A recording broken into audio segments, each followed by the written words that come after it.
There are places on the planet where reality itself feels pliable, where geographical coordinates are powerless against the force of myth. One such place is found at the very edge of the world, southern Patagonia.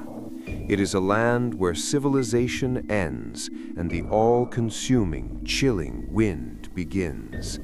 Here, amidst the Rocky Mountains and endless steppes, lurks one of the most terrifying and little-known mysteries of the Southern Hemisphere, the story of a city that exists only when it wills itself to. This is the mystery of San Luis, the vanishing city. The local indigenous Tehuelche tribes have known this area for centuries. They called it the Land of Oblivion and told tales of a settlement that could appear overnight to claim the souls of travelers before dissolving back into the air. But for the civilized world, this story began in 1904.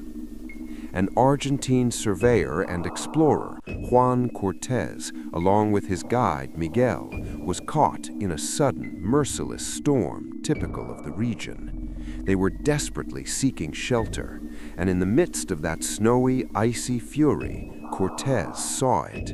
He saw an entire city peacefully nestled in a wide mountain valley. This was San Luis. The city was not a ghost town in the conventional sense. It was abandoned. The buildings, constructed in a European colonial style, stood intact. Inside the homes, a chilling, frozen order reigned. Stores still held goods on their shelves. The bakery had unbaked bread, and the school had notebooks open to the last page. There was not a single sign of haste, struggle, or violence. Yet, there was not a single living creature. No people, no animals, no birds. Cortez and Miguel spent several hours exploring, and the longer they stayed, the more oppressed they felt by this sense of suspension. All life in San Luis seemed to have been frozen in a single moment. And then they discovered the most ominous detail.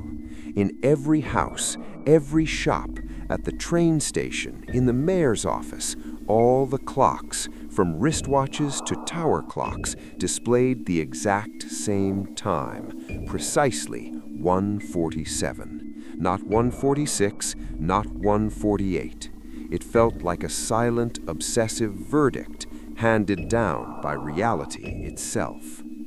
Cortez, terrified yet simultaneously obsessed, left the city, vowing to return. He took with him a few small artifacts, a pen frozen with ink, a silver spoon, and of course, a pocket watch permanently stopped at 1:47. 6 months later, having mounted a new, large expedition, Cortez returned. He was certain of his coordinates, but his guide Miguel already looked at him with doubt. When they reached the valley, the promised city was gone. Nothing, only the bare, lifeless steppe, the same one they had seen before the storm. The rocks Cortez had used for orientation had vanished. The very geology of the area seemed to have been rewritten. Cortez was declared insane, and his artifacts were dismissed as a masterful hoax. His life became a struggle to prove he hadn't lost his mind. He died without ever seeing San Luis again. But the story didn't end there. Over the following half-century, San Luis was cited several more times. Multiple testimonies, recorded independently, matched Cortez's description. In 1937, a group of army cartographers suddenly found the city for 3 days until a second group arrived to relieve them, only to find empty rocks. The most shocking case occurred in 1956, when a family of local ranchers, separated from their herd, spent an entire night in the city, mistaking it for temporary shelter. They saw shadows moving in the windows and heard a distant, faint whisper, but could not discern a single word. When they left the city the next morning, they looked back and saw it dissolving into the morning mist, as if it had never been there at all. Every witness interviewed confirmed absolute, oppressive silence, and the clocks frozen at 1:47. This became the signature of San Luis. Attempts to explain the phenomenon have given rise to the most terrifying theories. The most popular hypothesis is a chrono anomaly. San Luis doesn't disappear, it simply drops out of our dimension. It is a city trapped in a time loop that only occasionally intersects with our reality, allowing us a glimpse of the same forever frozen frame of the tragedy that occurred at 1:47. This is not a ghost town, it is the echo city of a catastrophe. What happened at that minute? A glitch in the local space-time continuum, or a collective ritual that stopped life? San Luis is the perfect example of a city that was erased from time, but not from space. However, the most chilling and fascinating thought belongs to modern researchers of anomalous zones. What if San Luis is not a victim, but a willing participant?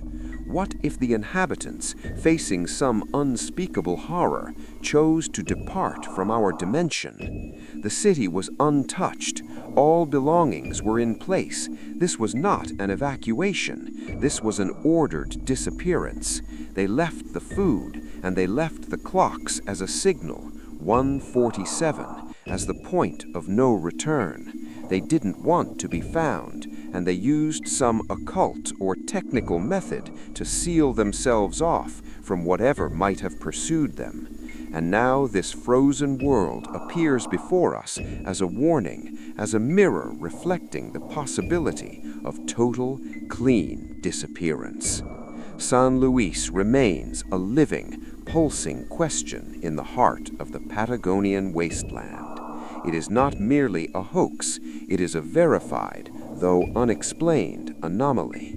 These are not ghosts, this is an absence that occasionally materializes.